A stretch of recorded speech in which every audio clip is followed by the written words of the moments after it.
내셔널 그래픽을 뛰어넘는 매체를 만들고 싶다. 긱불이 유튜버란 인식이 생겼는데 시작부터 긱불은 컨텐츠 제작사였어요. 아, TV를 보지 누가 그렇죠. 스마트폰을 봐. 인터넷 미디어의 소비 시간이 TV의 소비 시간을 넘어섰거든요. 미디어 사업의 흑자 전환은 2019년에 이미 확인을 했었고 아 그래요? 내셔널 지오그래픽 코리아가 연간 한 300만 시간 정도 발생시키고 있을 거고 유튜브로. 그랬을 때 긱불이 약 300만 시간에서 한 700만 시간을 1년 동안 만들어낸다는 거는 내셔널 지오그래픽을 이미 뛰어넘은 거네요.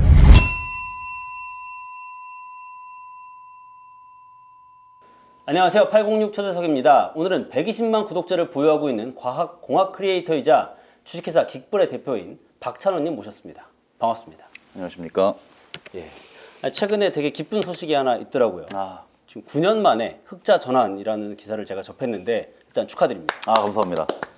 그러면 이제 본격적인 인터뷰 시작에 앞서서 어떤 채널을 운영하고 계시고 또 어떤 회사를 운영하고 계시는지 간단하게 소개 한번 부탁드릴게요. 네. 주식회사 긱불은 같은 이름의 유튜브 채널을 운영하고 있는 콘텐츠 제작사입니다. 저희는 과학공학을 주제로 9년간 800개 이상의 영상을 만들었고 매 영상은 저희가 거의 하드웨어 프로토타이핑이라고 부를 정도로 신기한 발명품, 괴짜 같은 과학 실험 진행을 하고 있습니다.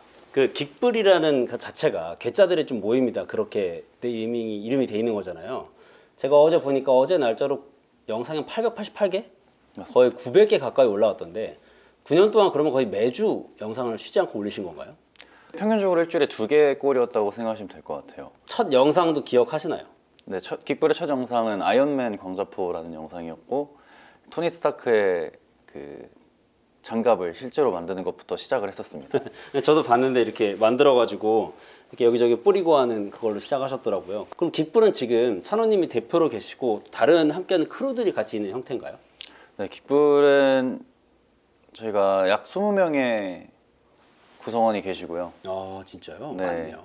긱불 자체는 크리에이터라기보단 저는 이렇게 표현하는데 과학공학의 무대라고 생각을 하고 있습니다. 왜요? 제가 긱불을 시작하게 된 게 제 스스로가 과학고를 졸업하고 네. 뭐 정확히는 이제 영재고를 졸업하고 공대를 들어간 학생이었는데 과학공학을 조명하는 미디어가 부족하다라고 생각을 했고 그래서 내셔널 지오그래픽을 넘어서는 국내 이공계 매체를 만들자라고 시작을 하게 됐습니다. 저는 그게 되게 이제 궁금했는데 왜냐면 일반적으로 우리가 과학공학 하면은 어떤 연구실 랩, 소위 말하는 랩에 딱 앉아가지고 계속 뭘 만들고 연구하고 그런 두꺼운 안경 쓰고 하는 그런 고정관념이 있잖아요. 근데 그거를 내셔널 그래픽을 뛰어넘는 매체를 만들고 싶다, 어떤 미디어를 만들고 싶다라고 한 계기가 있나요? 그러니까 왜 과학자로서 발명만 한 게 아니라 컨텐츠까지도 관심을 가졌는지도 궁금을 합니다. 직접적인 계기가 있는데요. 저는 원래부터 창업은 하고 싶었고 창업은 할지 말지의 문제가 아니라 언제 할지의 문제였습니다. 근데 이제 대학교 1학년을 마치고 겨울방학 때 구글 뉴스랩이라는 곳에서 펠로우십을 했고 거기서 이제 창업이란 뭐 어떤 서비스를 만들고 뭐 앱을 만들고 제품을 만들어야만 창업이 아니라 우리가 항상 보고 있던 영상, 기사 다 누군가 또는 어떤 팀이 만들고 있는 거구나 깨닫게 됐고 구글 뉴스랩을 계기로 제가 컨텐츠 창업을 결심하게 됐습니다. 컨텐츠 창업. 근데 창업을 결심하게 된 계기가 있나요? 그러니까 돈을 벌고 싶었다라든가 아니면 뭐 어떤 이유가 있었나요? 저는 저의 시간당 가치를 중요하게 생각하는데요. 제가 굉장히 어렸을 때부터 중요하게 생각을 했던 것 같습니다. 예를 들어서 제가 어떤 영상을 한 편 편집하는데 2시간을 썼어요. 네. 근데 이 영상을 사람들이 2시간 이상 봐주지 않으면 저는 제 시간당 가치보다 못한 일을 했다고 생각해요. 맞네요. 근데 그게 시청의 경험일 수도 있고 더 깊은 경험일 수도 있는데 일단은 시청의 경험을 기준으로 생각해 보면 유튜브에 영상을 올리거나 또는 유튜브가 아니라 뭐 페이스북, 틱톡, 네이버 TV 모든 곳에 영상을 올리는 일은 저한테 시간당 가치를 더 높이는 일이었다고 생각을 합니다. 네. 아니 제가 그 인터뷰를 위해서 서치를 하면서 굉장히 좀 이거 정말 똑똑한 결정이다라고 생각한 게 하나가 있어요. 아마 이 영상을 보고 계시는 분들도 적용할 수 있는 그런 내용이라고 보는데 유튜브 처음에 콘텐츠 크리에이터로 시작을 할 때 이미 회사를 설립하고 시작을 하셨더라고요. 그러니까 처음부터 영상을 하다가 잘 될 것 같아 해서 회사를 설립한 게 아니라 회사와 콘텐츠 제작을 같이 시작을 했는데 그렇게 결정을 내리게 된 이유가 있나요? 뭐 사실 놀랍게도 처음에는 유튜브로 시작하지도 않았습니다. 아 그래요? 네. 제가 2017년 1월에 이제 법인을 세웠는데 네. 법인을 먼저 세우고 네.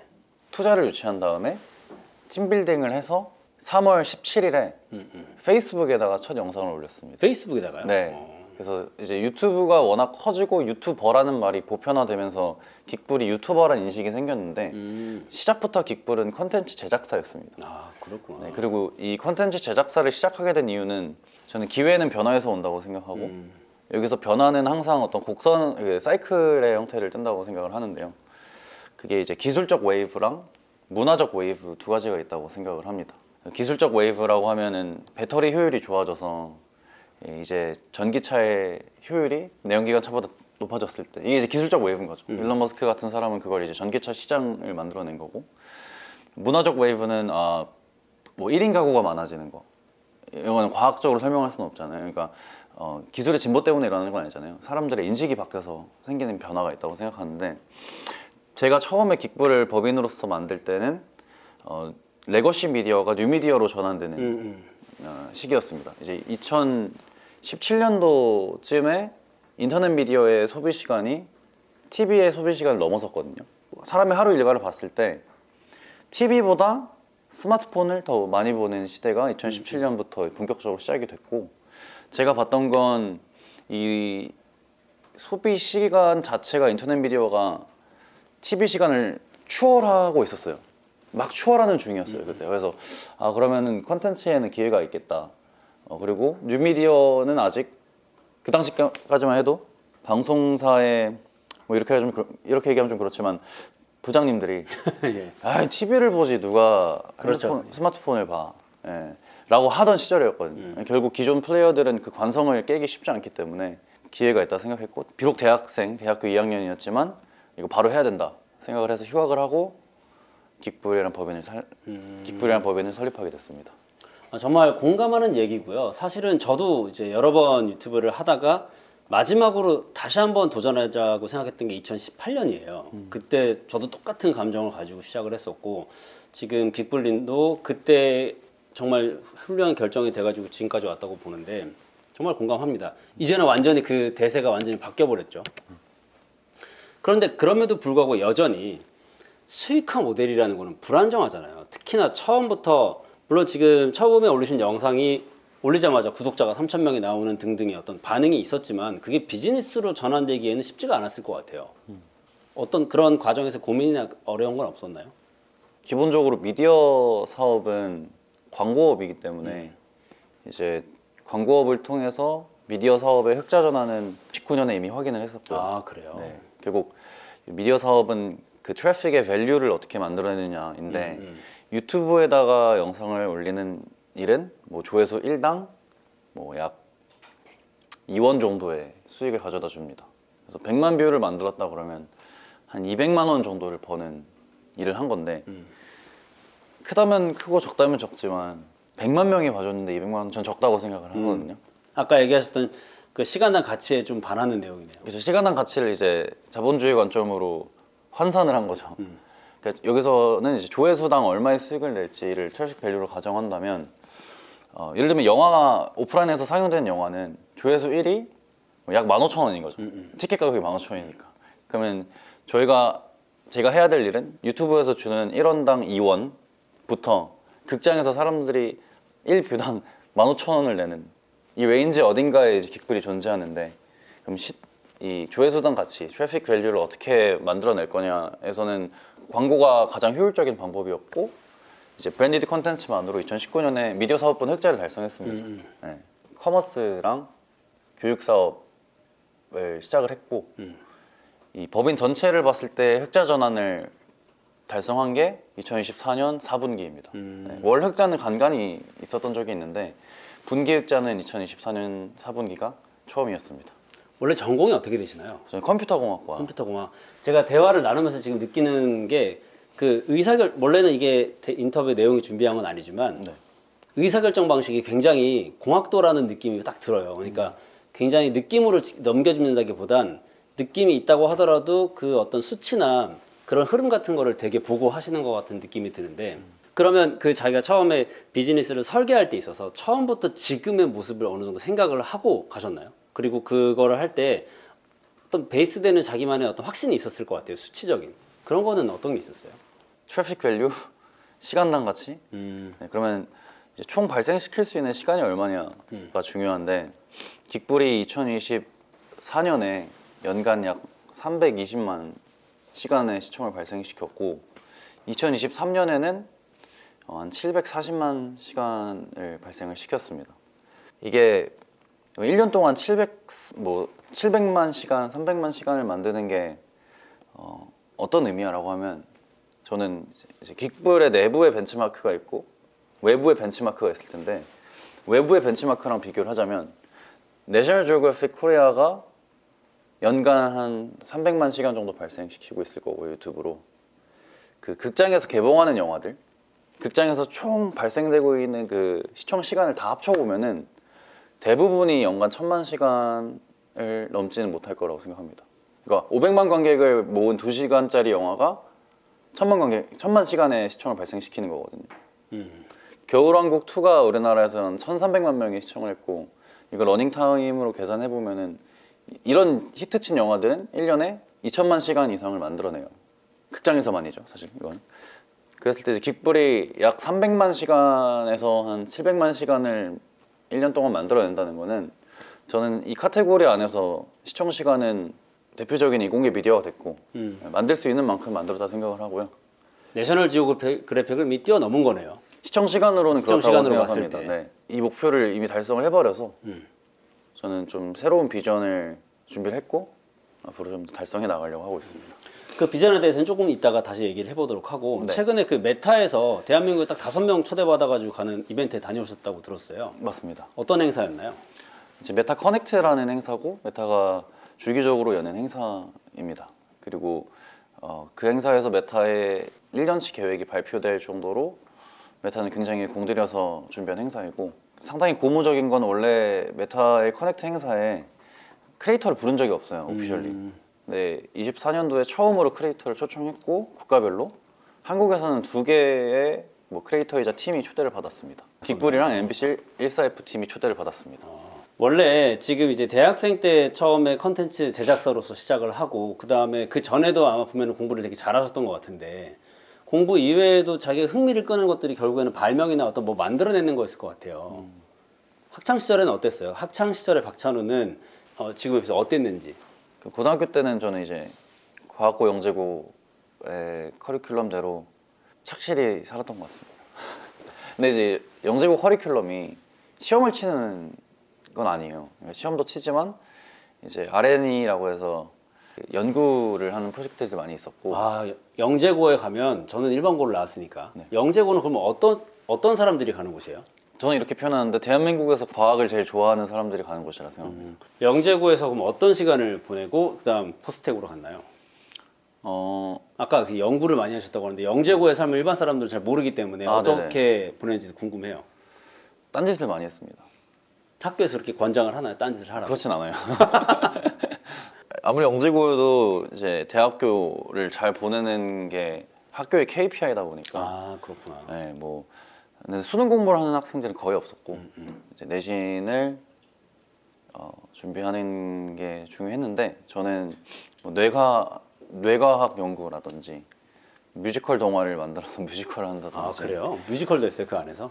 네, 원래는 이제 그냥 음악 동아리였는데 그걸 이제 뮤지컬 동아리로 바꿔서 좀 이것도 콘텐츠죠. 그런 시도를 좀 했었고 개발 같은 경우는 제가 재밌어가지고 고등학교 3학년 때 이제 앱 개발 수업이 있었는데 그때 처음 시작을 했었습니다. 영재고 다닐 때 했던 딴짓들이 지금 긱불의 컨텐츠가 되기도 하나요?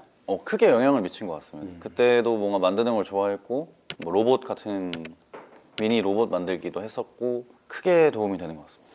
처음에 그럼 다시 이제 킥불 이야기로 들어와서 투자 유치를 해서 법인을 설립하고 이제 시작을 했다고 하셨잖아요. 네.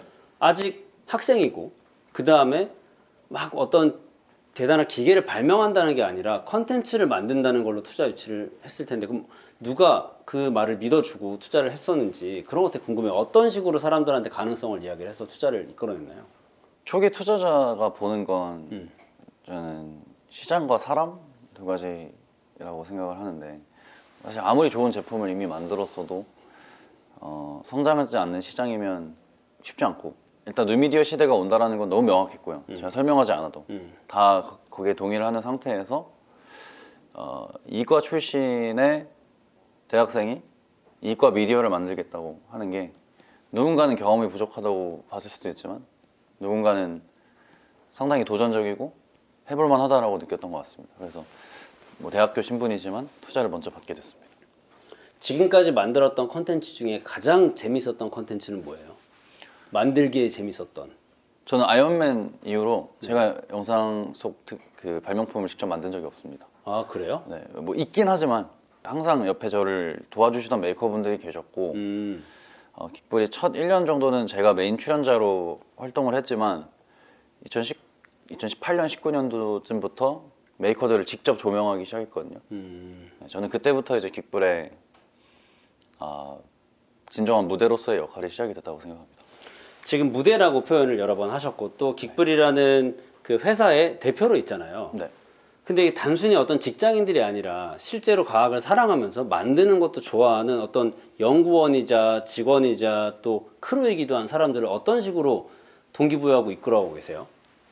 그 컨텐츠를 또 이게 이어지는 질문이기는 한데 결국은 어쨌든 사람들이 많이 봐야 되는 컨텐츠를 개발을 해야 되는데 과학이라는 즐거움을 추구하는 것과 사람들이 볼만한 컨텐츠를 만드는 걸 어떤 식으로 그 기획을 해가지고 컨텐츠를 만들어내는지 그 기획법이 궁금합니다.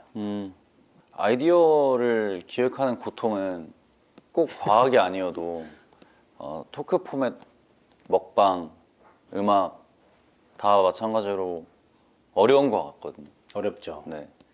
사람들이 좋아하는 건 변하고 공식이 없는 거죠. 계속 새로운 걸 찾아내야 되는데 깃불 같은 경우는 이공계 인재랑 미디어 인재를 한 조직 안에 모두 모시고 있는 게 큰 차별점인 것 같습니다. 아 그러네요. 네, 사실 제가 이렇게 처음에 깃불을 시작할 때 했던 생각이 한국은 언론고시라는 제도가 있었고 맞아요. 그 제도가 사라지고 나서도 이공계 인재가 미디어 산업에서 일하기 쉽지가 않았거든요. 근데 해외 같은 경우는 뭐 이공계 석박을 졸업하고 BBC 사이언스에 들어가서 이 미디어 관련된 일을 하는 경우도 되게 많은데 우리나라는 그렇지 못했고 그걸 깃불이 좀 해소해줬다고 생각을 합니다. 그러다 보니까 이공계 출신이지만 미디어에 관심 많은 분들이 오셨고 또 미디어 베이스지만 이공계를 조명해보고 싶은 분들 또 오셔서 만나서 잘 스파크가 튄 것 같고요. 깃불이 어느 정도 제 생각에는 한 3, 4년 차쯤부터는 내부의 기획뿐만 아니라 깃불이 가진 어떤 상징성을 바탕으로 저희가 크라우드 소싱을 하기 시작했습니다. 아 크라우드 소싱도 하기 시작하셨나요? 네, 이게 뭐 대단한 게 아니라 거창한 게 아니라 그냥 댓글로 사람들이 아이디어를 달아주고 DM으로 아이디어를 보내주는데 이게 저희가 직접 아이디어 회의한다 그러면 2-3시간 동안 해야 될 만큼의 양과 그 질이 사람들의 제보를 통해서 만들어지거든요. 그것도 효율성이네요. 네, 그래서 또 사람들은 또 오히려 좋아하고요. 참여할 수도 있고. 네, 그래서 뭐 아주 작은 플라이 휠이지만 이런 플라이 휠들이 좀 만들어져서 지금 이제 100만 이상의 유튜브까지 달성하지 않았나 생각을 하고 있습니다. 이 깃불이 이공계 매체 중에 그래도 뭐 열성가락 안에 들어가는 시점이 된 건 제 생각에는 구독자 수로 치면 한 50만 정도쯤부터였던 것 같고요. 그때부터는 저희가 대체할 수 없는 경험을 사람들에게 제공을 할 수 있었던 것 같습니다. 깃불만 할 수 있는 일들이 생겨난 거죠. 그러면서 또 자연스럽게 교육 쪽에도 관심을 가지고 계신다고 제가 들었거든요. 그 아이들이 좋아하는 만화책도 3권 시리즈가 나왔던 걸로 알고 있는데 교육 쪽으로는 어떤 식으로 좀 발전하고 싶은 생각 있으세요? 저는 교육도 콘텐츠라고 바라보고 있고요. 사실 진짜 깃불이 유튜버로서 알려지는 거에 대한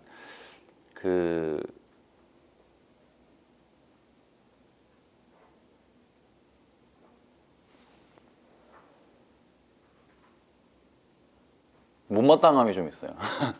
뭐라고 표현할까요? 아니, 이해합니다. 네. 그러니까 이런 거예요. 혹시 오픈 AI의 유튜브 네. 구독자 수 아시나요? 아, 유튜브 채널이 있는지도 몰랐네요. 네. 그런 거라 생각해요. 깃불이라는 존재가 있고 깃불은 유튜브 채널을 가지고 있고 이건 아주 효율적인 마케팅 수단인데 이제 깃불 유튜브를 원해서 시작한 회사도 아니고 페이스북에 처음 콘텐츠 올리면서 시작한 회사이기 때문에 거기에 대해서는 저는 이제 깃불은 지금 제 표현으로는 저는 깃불은 플랫폼이 됐으면 좋겠다 생각을 하고 있고요. 근데 어떤 플랫폼이냐? 그 플랫폼의 역할이 지극히 그 자체가 그런 것처럼 공급자와 이제 그 소비자 연결시켜주는 곳이고, 저는 그러면 긱불이 뭘 제공하냐? 컨텐츠를 제공한다. 미디어 컨텐츠는 이제 시청의 경험을 주는 거고, 저는 질문이 교육 쪽으로 주셔서 교육 컨텐츠는 배움을 주는 컨텐츠라고 생각을 하고요. 그래서 저희 미디어 컨텐츠, 교육 컨텐츠 그 외에는 이제 신사업으로 진행하고 있는 게임 컨텐츠 이렇게 세 가지. 게임 컨텐츠까지. 네, 네. 하긴 결국에는 아까 무대라는 말씀을 하셨던 게 플랫폼이라는 의미인 거고, 한순 뭐 교육이냐 뭐 아니면은 뭐 컨텐츠냐 이렇게 나눌 게 아니라 긱불이란 과학과 공학을 베이스로 하고 있는 하나의 무대이고, 그 안에서 소비할 수 있는 다양한 유형의 컨텐츠를 만들어내는 것 중에 하나가 뭐 교육, 게임, 컨텐츠다. 이렇게 이해를 하면 되겠네요. 정확하십니다. 예. 그러면은 아까 이제 비전이라고 했던 부분에 대해서 좀 이야기가 궁금한데, 어떤 비전을 지금 가지고 계신가요? 앞으로 추구하고자 하는. 긱불은 콘텐츠 제작사로 시작을 했고, 앞으로도 콘텐츠 콘텐츠 제작을 더 잘하는 회사가 돼야 된다고 생각했습니다. 근데 이제 그걸 어떻게 플랫폼으로서 풀어낼지가 숙제고, 거기에 대해서 제가 비전을 세운 게 있는데요. 일단은 저는 비즈니스의 유형을 크게 두 가지로 나눠서 보는데, 유틸리티가 있고 컨텐츠가 있다고 생각합니다. 유틸리티는 사람들의 시간을 줄여줘야 되는 비즈니스인 거죠. 예를 들어서 뭐 뭔가를 안내해주는 안내 데스크에서 대화하는 시간이 길수록 그 고객의 만족도는 떨어질 수밖에 없거든요. 송금 앱이 송금하는데 오래 걸릴수록 만족도는 떨어질 수밖에 없습니다. 유틸리티는 되게 딱 떨어지고 계획적이고 편리함을 주는 비즈니스여야 되고, 창업자도 대체로 그런 분들이 많은 것 같아요. 뭔가 제의를. 혁신 뭐 아니면은 네. 뭐 좀 효율성 뭐 네. 그런 것들을 말씀하시는 거죠. 맞습니다. 근데 유틸리티는 일단 저랑 거리가 좀 멀어요. 네. 저는 컨텐츠를 하고 싶어 하는 사람이고, 컨텐츠는 반대로 사람들의 시간을 점유해야 되는 비즈니스라고 생각합니다. 그러니까 시간을 아껴주는 비즈니스가 있고 시간을 쓰게 만드는 비즈니스가 있는데, 긱불은 미디어, 에듀, 게임 세 가지 카테고리에서 사람들의 시간을 흡수해 나가려고 하고 있습니다. 근데 이제 이 세 가지를 만드는 과정에 있어서 저는 긱불이 플랫폼이라고 생각을 하는데요. 긱불의 영상들을 보면 제가 나와서 만들지 않고 제가 설명하지 않거든요. 이걸 여러 사람들이 나오더라고요. 만들고 싶어 해주는 사람을 저희가 찾고 그들을 PD와 연결시켜줘서 영상이 등장하게 만드는 거고, 교육하고 싶어하는 사람들을 저희가 찾아서 그들을 뭐 수강생이나 아니면 조금 더 교육 전문가인 분들 연결시켜줘서 교육 컨텐츠가 나오게 만드는 거고, 게임도 저도 마찬가지로 생각합니다. 저는 긱불이 그 재능 공유 플랫폼이자 채용 플랫폼으로 동착할 수 있는 서비스를 만들 예정입니다. 갑자기 궁금증이 드는데요. 네. 긱불을 운영하시면서 가장 행복할 때가 언제예요? 와, 이거 진짜 좀 만족스럽다.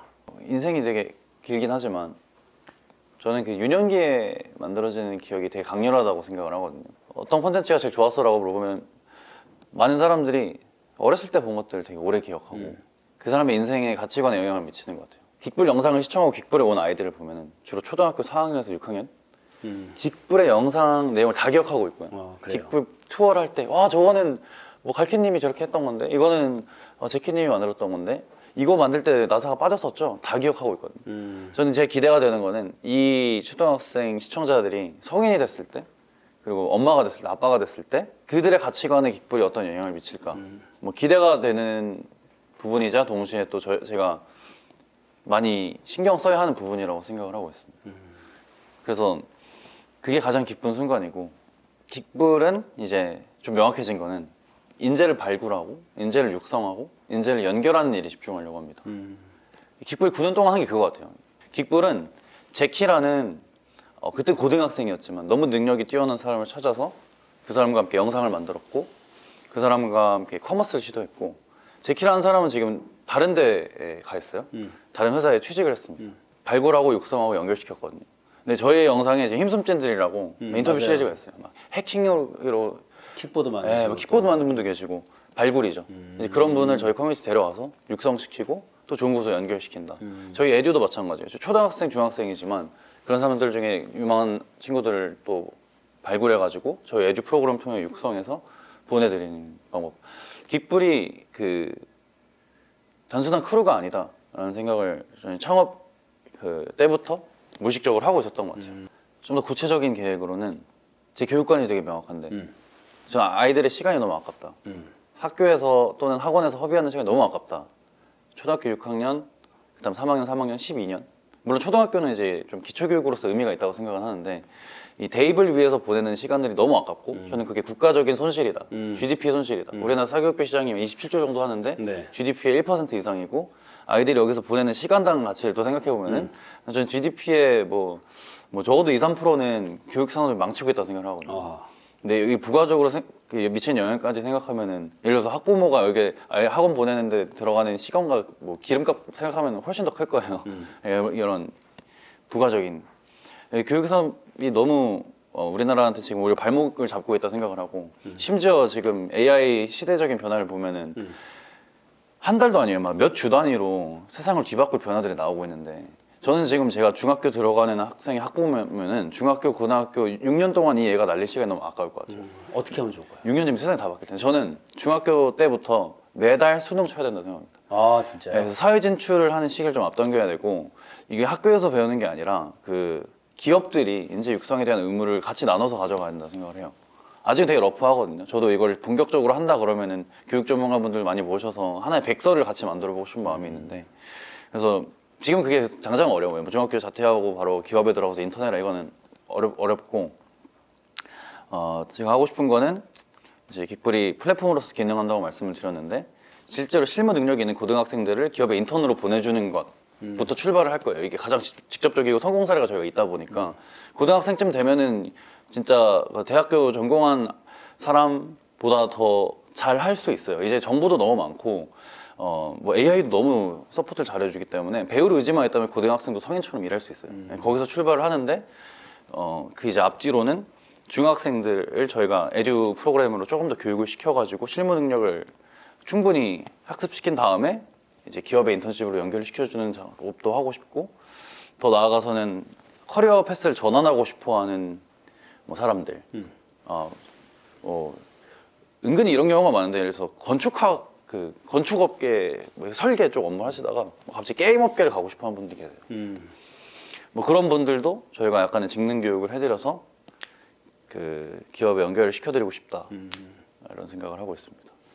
본인이 영재고를 나오고 그 다음에 포스텍을 갔잖아요. 네. 일반적인 코스는 아니란 말이죠. 그리고 아까 이제 교육에 대해서 말씀하셨는데 그러면 대한민국의 사실 거의 대부분의 부모들은 자기의 자녀들이 최고의 교육을 받고 좋은 곳에 가기를 바라겠죠. 아까 며칠 전에 뉴스를 보니까 대한민국 전체의 아동 수는 줄었는데 사교육비는 늘었다라고 얘기를 했거든요. 그게 이제 말씀하신 내용을 좀 반증하는 수치일 것 같고 그러면 그렇다고 근데 모든 아이들이 다 과학을 좋아하진 않을 텐데 과학이나 공학 지금 다루고 계신 영역에서 어린 아이들이 초등학생이나 또는 중학생이나 이 영역을 활용해서 조금 더 자기를 개발할 수 있는 그런 방법 같은 게 있을까요? 긱불이 알려주는 또 영재 발굴법이라든가 아니면 어렸을 때부터 시간을 허비하지 않도록 쓸 수 있는 그런 교육법 같은 거. 저는 그게 과학공학의 매력이라고 생각하는데요. 거의 대부분의 일들은 과학공학을 알아야만 잘할 수 있다 생각합니다. 그러니까 어떤 도메인이냐에 따라 다른데 그래서 요리를 한다. 뭐 발효 알아야죠. 발효 배우잖아요. 요리 전공자. 그럼 요리도 과학인 거죠. 음악을 한다. 뭐 보컬을 한다. 그럼 성대 구조를 알아야 되잖아요. 어떻게 소리가 나는지까지 알아야 되잖아요. 실제로 노래를 잘하는 사람들은 그런 부분들을 어느 정도 체화하고 있고 그럼 과학이 아닌 게 뭐가 있죠? 저는 다 과학이라고 생각합니다. 그래서 이런 과학적 사고를 잘하는 부분 저희가 알려줄 거고 그게 이제 요리가 됐든 스포츠가 됐든 아니면 뭐 엔터테인먼트가 됐든 전 다 대체로 필요한 능력이라고 생각합니다. 네, 오늘 참 좋은 이야기 또 아마 유튜브 채널 다른 인터뷰에서는 듣지 못했던 여러 가지 속마음을 좀 많이 얘기를 해주신 것 같은데 저희가 끝으로 공통 질문이 하나가 있습니다. 네네. 내 인생에 가장 큰 영향을 미친 한마디가 있다면 뭘까요? 바로 떠오르는 게 있네요. 그 마크 주커버그가 인터뷰에서 한 말인데요. 급변하는 시대에서 리스크를 감수하지 않는 게 가장 큰 리스크다 라는 말이 있습니다. 이건 항상 제가 상기하는 말인데 세상이 너무 빨리 변하고 있으니까 어떤 의사결정을 했을 때 현 상태 유지라는 결론이 난다면 그게 제일 큰 리스크다라는 거죠. 무슨 의사결정을 하든 리스크를 감수하는 의사결정을 하는 게 더 나은 선택일 거다. 그 문장을 항상 마음속에 새기고 있습니다. 네, 사실 이제 변한다는 게 쉽지 않고 특히나 과학공학 분야는 새로운 기술들이 계속 발견이 되면서 더 급변하게 바뀔 것 같아요. 가장 그 끝단에도 가장 서가지고 젊은 사람과 또 나이가 있는 사람 여러 가지 세대들을 연결시켜주는 역할도 하고 계시고 오늘 좋은 이야기 또 솔직한 이야기 들려서 감사합니다. 오늘 재밌게 질문해 주셔서 감사합니다. 네, 고맙습니다. 네.